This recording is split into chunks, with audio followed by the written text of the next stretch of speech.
नमस्ते साथियों, मैं गजेंद्र। आप सभी का स्वागत है आपके अपने YouTube चैनल पर। अभी तक हमने हिंदी साहित्य, इतिहास, लेखन परंपरा, काल विभाजन और नामकरण के बारे में बात की।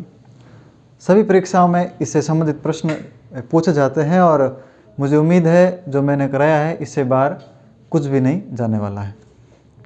अब हम पढ़ेंगे आदिकाल के बारे में, जो हिंदी साहित्य इतिहास का पहला काल है। आदिकाल नाम हजारी प्रसाद द्विवेदी ने दिया, जो सर्वमान्य मत है। आदिकाल को आचार्य रामचंद्र शुक्ल ने वीर गाथा काल कहा। उनके पीछे वीर गाथा काल कहने के पीछे उनका कारण था रचनाओं की विशेष प्रवृत्ति के अनुसार।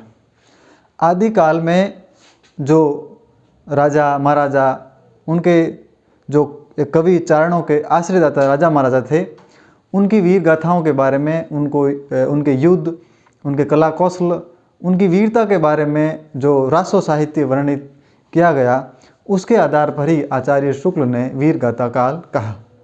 लेकिन यह शुक्ल का वीर गाथा काल कई विद्वानों को ठीक प्रतीत नहीं हुआ, और यह ठीक भी था कि यह केवल वीर गाथा काल किसी काल को कहना उसकी संपूर्णता को शामिल नहीं करता है। इसलिए इसे आदिकाल को आदिकाल कहना ही ठीक है। अब हम पढ़ते हैं आचार्य शुक्ल के कुछ कथन है आदिकाल के बारे में, या आदिकाल से पहले की रचनाओं के बारे में। आदिकाल से पहले की रचनाएं जो जिनकी हम पुरानी हिंदी या उत्तर अपभ्रंश या अपभ्रंश की रचनाएं कहते हैं, उन रचनाओं को आचार्य शुक्ल ने कहाँ तक समेटा। उन्होंने आदिकाल से पहले एक परिचय लिखा, पूर्व पिटिका, उसमें उन रचनाओं को शामिल किया है। तो आचार्य शुक्ल के कुछ महत्वपूर्ण कथन हैं, उनकी बातें हैं जो अक्सर एग्जाम में हूबहू पूछ जाती है। तो उन कथनों के बारे में हम चर्चा करते हैं। तो आचार्य शुक्ल ने रचनाओं की विशेष प्रवृत्ति के आधार पर, रचनाओं की विशेष प्रवृत्ति के अनुसार ही उनका नामकरण किया था। याद रहे, आचार्य शुक्ल ने रचनाओं की विशेष प्रवृत्ति के अनुसार ही उसका नामकरण किया था। जो भी रचना थी, जैसे रासो साहित्य की रचना थी, तो उन रचनाओं की विशेष प्रवृत्ति वीरता पर आधारित थी, इसलिए उन्होंने वीर गाथा काल कहना उचित समझा। अब एक शुक्ल आगे भाषा से संबंधित बात कहते हैं कि प्राकृत की अंतिम अपभ्रंश अवस्था, ध्यान रहे, प्राकृत की अंतिम अपभ्रंश अवस्था से ही हिंदी साहित्य का आविर्भाव यानी प्रारंभ माना जा सकता है, ऐसा शुक्ल कहते हैं।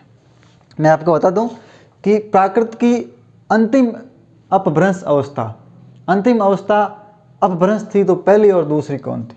तो प्राकृत पाली पहली अवस्था, दूसरी को प्राकृत ही कहा जाता है, और तीसरी अवस्था थी अपभ्रंश, जिसे अंतिम अवस्था भी कहते हैं। यह ऐसे आती हुई संस्कृत से पाली, पाली से प्राकृत, प्राकृत से अपभ्रंश, ये भाषाओं के रूप बदलते गए। अपभ्रंश के बाद में भी भाषा का रूप बदला गया, उत्तर अपभ्रंश, और उत्तर अपभ्रंश के बाद में जिसे चंद्रधर शर्मा गुलेरी जैसे विद्वानों ने पुरानी हिंदी भी कहा है। तो उन रचनाओं में वहाँ से हिंदी साहित्य का आरंभ माना जाता है, उत्तर अपभ्रंश के बाद। अब आता है कि शुक्ल ने प्राकृत की अंतिम अपभ्रंश अवस्था, प्राकृत की अंतिम अवस्था को अपभ्रंश माना है, तो हिंदी साहित्य का आविर्भाव उन्होंने अपभ्रंश से माना है। आदिकाल में दो प्रकार की रचनाएं मिलती है, बिल्कुल सही है। आचार्य शुक्ल के अनुसार वीर गाथा काल, यह भी कथन आचार्य शुक्ल का है। पहला दूसरा कथन भी आचार्य शुक्ल के हैं। और तीसरा प्रश्न, आदिकाल वीर गाथा काल में दो प्रकार की रचनाएं मिलती है, दो प्रकार की रचनाएं मिलती है। कौन कौन सी रचनाएं मिलती है? एक तो अपभ्रंश काव्य पर आधारित, और दूसरी देश भाषा या बोलचाल काव्य पर आधारित।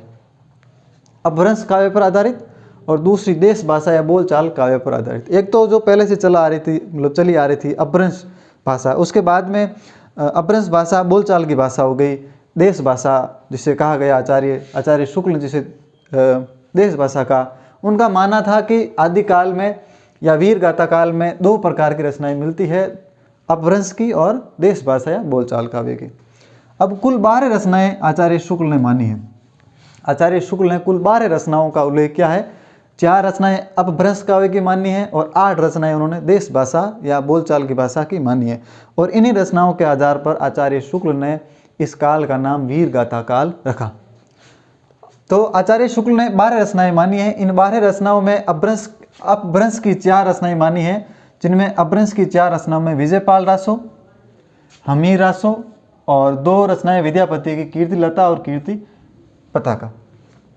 भाषा एक ऐसी है जो किसी भी काल के आरंभ से लेकर अंत तक कोई न कोई मिल ही जाता है। आचार्य शुक्ल कहते हैं कि जैसे वीर परक रचनाएं कहने से मैंने इसका नाम वीर गाथा काल रखा, लेकिन इसका मतलब ये नहीं है कि पूरे आदिकाल में, पूरे इस काल में, वीर गाथा काल में सारी रचनाएं वीरता पर आधारित थी। नहीं, अन्य रचनाएं भी थी। उसके बाद भक्ति काल तक, रीति काल तक भी वीर रसात्मक रचनाएं लिखी गई, तो उनका नाम वीर गाथा काल नहीं दे सकते, आचार्य शुक्ल कहते हैं। और इसमें भाषा से संबंध में विद्यापति इसके अच्छे उदाहरण हैं कि उन्होंने देश भाषा से संबंधित रचनाएं तो की मैथिली भाषा में, साथ साथ में उन्होंने अपभ्रंश में भी रचनाएं की।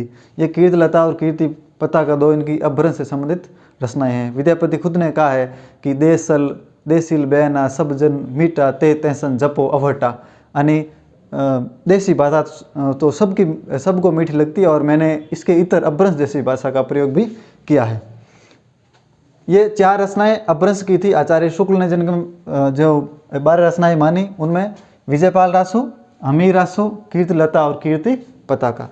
अब आचार्य शुक्ल ने देश भाषा या बोलचाल की भाषा से संबंधित 8 रचनाएं मानी, जिनमें खुमान रासो, बिसलदेव रासो जो एक प्रेम पर काव्य है, पृथ्वीराज रासो जिसे आचार्य शुक्ल ने पहला महाकाव्य माना और चंद्रबरदाई को हिंदी का पहला महाकवि माना आचार्य शुक्ल ने, और पृथ्वीराज रासो को हिंदी का पहला महाकाव्य माना।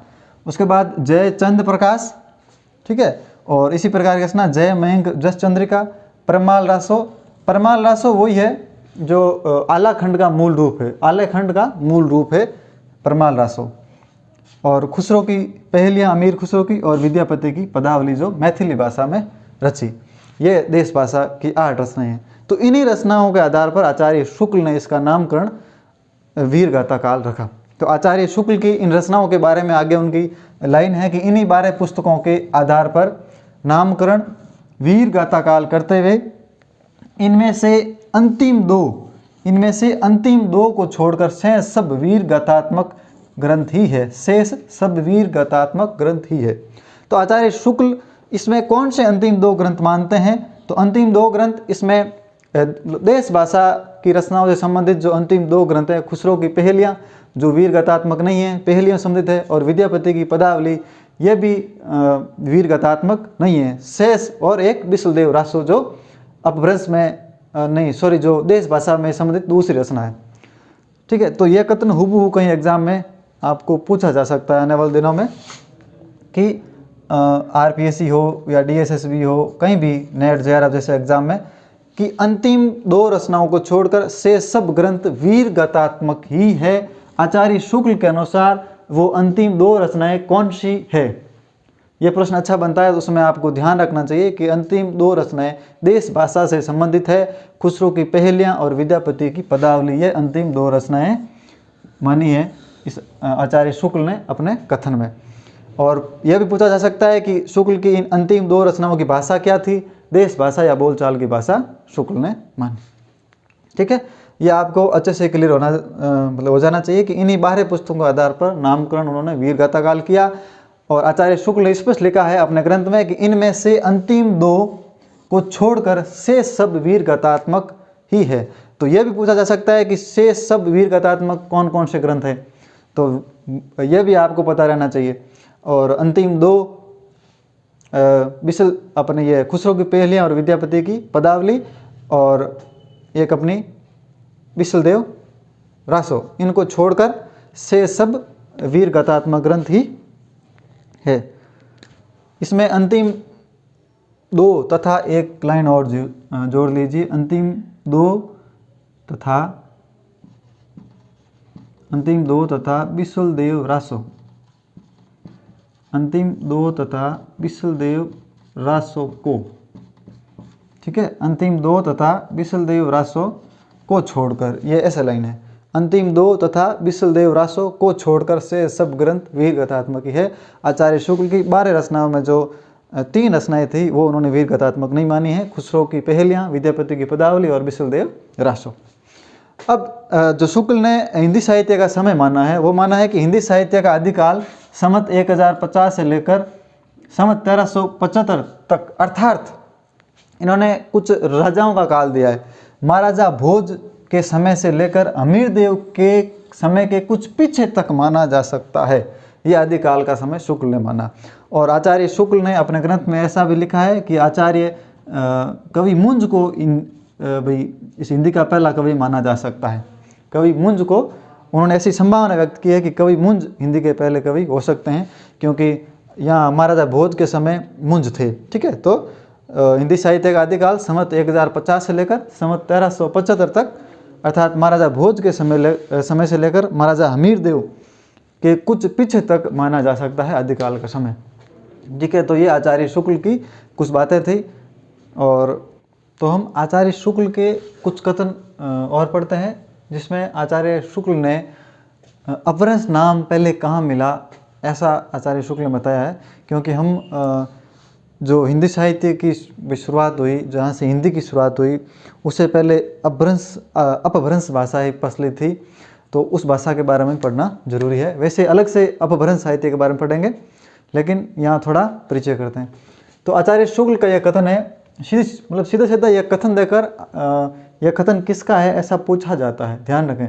तो इसलिए मैं यह कथन महत्वपूर्ण कथन आपके लिए शुक्ल जी से लेकर आया हूँ। मैंने कहा शुक्ल जी थोड़े मुझे कथन दो, मैं उनको ले जा कर देता हूँ। तो आचार्य शुक्ल ने कहा है कि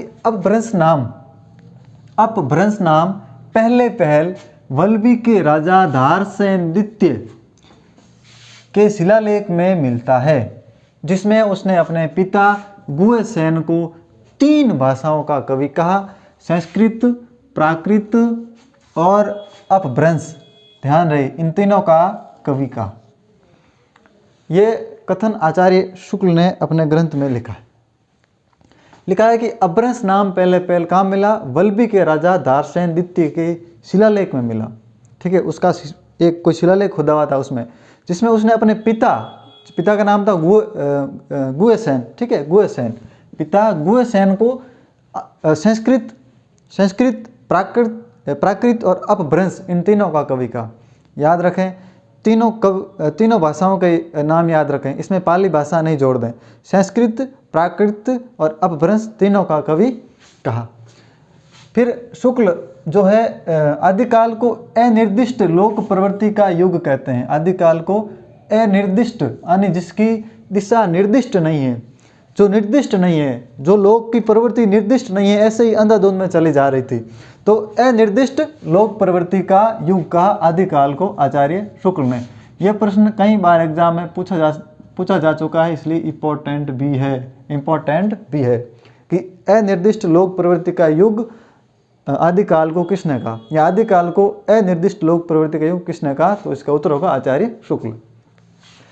आगे आचार्य शुक्ल दोहा, ठीक है, या गहा या गाथा, इनमें यह किसका छंद है, इसके बारे में चर्चा करते हुए आचार्य शुक्ल कहते हैं कि पहले जैसे गहा या गाथा कहने से प्राकृत का बोध होता था, वैसे ही पीछे मतलब बाद में दोहा या दुहा कहने से अपभ्रंश या उस समय की लोक प्रचलित काव्य भाषा का बोध होने लगा। याद रहे, आचार्य शुक्ल कहते हैं कि पहले यानी अपभ्रंश से पहले, पुरानी हिंदी से पहले, उत्तर अपभ्रंश से पहले, अपभ्रंश से भी पहले, अपभ्रंश से पहले जो प्राकृत भाषा थी, इन्होंने आचार्य शुक्ल ने प्राकृताभास हिंदी को ही पुरानी हिंदी का है, ठीक है, प्राकृताभास हिंदी को ही पुरानी हिंदी यानी प्राकृत का आभास देने वाली भाषा, उसको पुरानी हिंदी का है। प्राकृताभास का मतलब आचार्य शुक्ल ने कहा है कि प्राकृत की रूढ़ियों से, जो प्राकृत की रूढ़ियाँ थी, उन रूढ़ियों से बहुत कुछ बहुत कुछ बद्ध हिंदी उसे माना है प्राकृताभास हिंदी या पुरानी हिंदी, ठीक है। तो पहले जैसे गाथा या गाहा कहने से प्राकृत का बोध होता था, क्योंकि ये प्राकृत का अपना छंद है, ठीक है। तो वैसे ही पीछे दो या दुआ कहने से या तो अपभ्रंश या लोक प्रचलित काव्य भाषा का बोध होने लगा। दोनों को एक ही माना है आचार्य शुक्ल ने। यह कथन किसका है? आचार्य शुक्ल का। ठीक है, तो ये बात अच्छे से दिमाग में बैठा लें। कैसे कथन है? उल्ट फेर बिल्कुल नहीं चलेगा, बिल्कुल सीधा सीधा कथन, क्योंकि ऐसा ही इसी प्रकार का कथन है। किसका है? आचार्य प्रसाद द्विवेदी का है। आचार्य प्रसाद द्विवेदी कहते हैं कि दोहा या दुआ अपभ्रंश का अपना छंद है। दोहा या दुआ अपभ्रंश का अपना छंद है, उसी प्रकार जिस प्रकार गाथा प्राकृत का अपना छंद है, ऐसा आचार्य जी कहते हैं। दोहा या दुआ अपभ्रंश का अपना छंद है। अपभ्रंश भाषा खुद का छंद है दोहा या दुआ, जिस प्रकार प्राकृत का कौन सा छंद है? गाथा। ठीक है, तो ये हुबूब लाइन याद रखनी है, ये भी एग्जाम में कहीं पूछी जा सकती है, ये इंपॉर्टेंट है। दोहा या दुआ अपभ्रंश का अपना छंद है, उसी प्रकार जिस प्रकार गाथा प्राकृत का अपना छंद है। और इनके जैसी लाइन एक आचार्य शुक्ल ने कही है कि पहले जैसे गाथा या गाहा कहने से प्राकृत का बोध होता था, वैसे ही पीछे दोहा या दुहा कहने से अपभ्रंश या लोक प्रचलित काव्य भाषा का बोध होने लगा, ऐसा शुक्ल कहते हैं। फिर इन्होंने आचार्य शुक्ल आचार्य जी ने अपनी एक पुस्तक है हिंदी साहित्य का आदिकाल, ठीक है, इधर पढ़िए, हिंदी साहित्य का आदिकाल। आचार्य जी की पुस्तक है हिंदी साहित्य का आदिकाल। इस पुस्तक में आचार्य जी ने लिखा है कि इस प्रकार 10वीं से 14वीं शताब्दी, इस प्रकार 10वीं से 14वीं शताब्दी तक के काल को हिंदी का आदिकाल कहते हैं। भाषा की दृष्टि से ये अपभ्रंश का ही बढ़ाव है। भाषा की दृष्टि से अपभ्रंश का बढ़ाव है, मतलब आगे है, ऐसा कहते हैं आचार्य प्रसाद द्विवेदी। ठीक है, तो ऐसा कहते हुए आगे कहते हैं कि उत्तरकालीन जो अपभ्रंश है, इसे कुछ लोग अपभ्रंश के बढ़ाव को कुछ लोग उत्तरकालीन अपभ्रंश कहते हैं और कुछ लोग पुरानी हिंदी कहते हैं। तो 12वीं शताब्दी तक निश्चित रूप से अपभ्रंश भाषा ही पुरानी हिंदी के रूप में चलती थी, यद्यपि उनमें नए तत्सम शब्दों का आगमन शुरू हो गया। तो कुछ लोग उसे उत्तर अपभ्रंश को पुरानी हिंदी कहते हैं, चंद्रधर शर्मा गुलेरी जैसे लोग, आचार्य शुक्ल ने भी माना है। तो ये आगे क्या हुआ, इस अपभ्रंश में ही तत्सम शब्दों का बढ़ाव होने लगा और वो हिंदी के नए रूप में आई, ऐसा उन्होंने अपनी आदिकाल की पुस्तक में कहा है। ठीक है, तो ये लाइन अच्छे से याद रखें। 10वीं से 14वीं शताब्दी का काल, जिसे हिंदी साहित्य का आदिकाल कहते हैं, ये भाषा की दृष्टि से, किसकी दृष्टि से? भाषा की दृष्टि से अपभ्रंश का ही बढ़ाव है। आदिकाल से पहले जो अपभ्रंश चलती थी, उस अपभ्रंश भाषा का ही आगे का बढ़ाव है ये आदिकालीन काव्य। ठीक है, और सबसे महत्वपूर्ण बात, आदिकाल को इन्होंने अत्यधिक विरोधों और वैज्ञातों का युग का, जिस प्रकार आचार्य शुक्ल ने अनिर्दिष्ट लोक प्रवृत्ति का युग का आदिकाल को, उसी प्रकार आचार्य हजारी प्रसाद द्विवेदी ने आदिकाल को अत्यधिक विरोधों और वैज्ञातों का युग कहा। अत्यधिक विरोधों और वैज्ञातों का युग क्या मतलब? इस काल में बहुत सारे विरोध है, बहुत सारी बाधाएं हैं। क्यों है ये? क्योंकि इसका काल विभाजन में भी बहुत सारी बाधाएं आई, इसके नामकरण में भी बहुत सारी बाधाएं आई, कौन सी भाषा लें, कहाँ से शुरू करें, बहुत सारी बाधाएं इसमें, कौन से साहित्य को छोड़ें, कौन से साहित्य को शामिल करें, अपभ्रंश, जैन, सिद्ध, नाथ। ठीक है, उसके बाद का साहित्य कुछ फुटकर रचनाएं, अमीर खुसरो जैसी, अपने विद्यापति पदावली जैसी, फिर आदिकालीन गद्य रचनाएं, मतलब बहुत सारा व्याघात या विरोध है इसमें। तो अपना ये आदिकाल का सामान्य परिचय थोड़ा थोड़ा पूरा हुआ। कल से हम देखते हैं अपभ्रंश, सिद्ध, नाथ, जैन साहित्य के बारे में। और आप मस्त रहिए, मौज करिए। और मैं एक बात बता देना चाहता हूँ, आप मतलब पढ़ते रहिए, ठीक है, पढ़ते रहिए, मेहनत करते रहिए, तो आपको एक दिन सफलता जरूर मिलेगी। कुछ साथियों की शिकायत रहती है कि सर याद नहीं रहते, तो देखो याद रखने की कोई ऐसी विधि नहीं है। आपका प्रश्न आने वाला है कैसा? बहुविकल्पी प्रश्न आने वाला है, ऑब्जेक्टिव प्रश्न आने वाला है। तो आपको उस पॉइंट को दिमाग में रखना है कि भाई ये आखिर है क्या। तो उत्तर तो आपके सामने होगा, उसी में से आपको चूज़ करना है, हड़बड़ी में नहीं, आराम से। तो आप मस्त रहिए। बहुत बहुत धन्यवाद, शुक्रिया।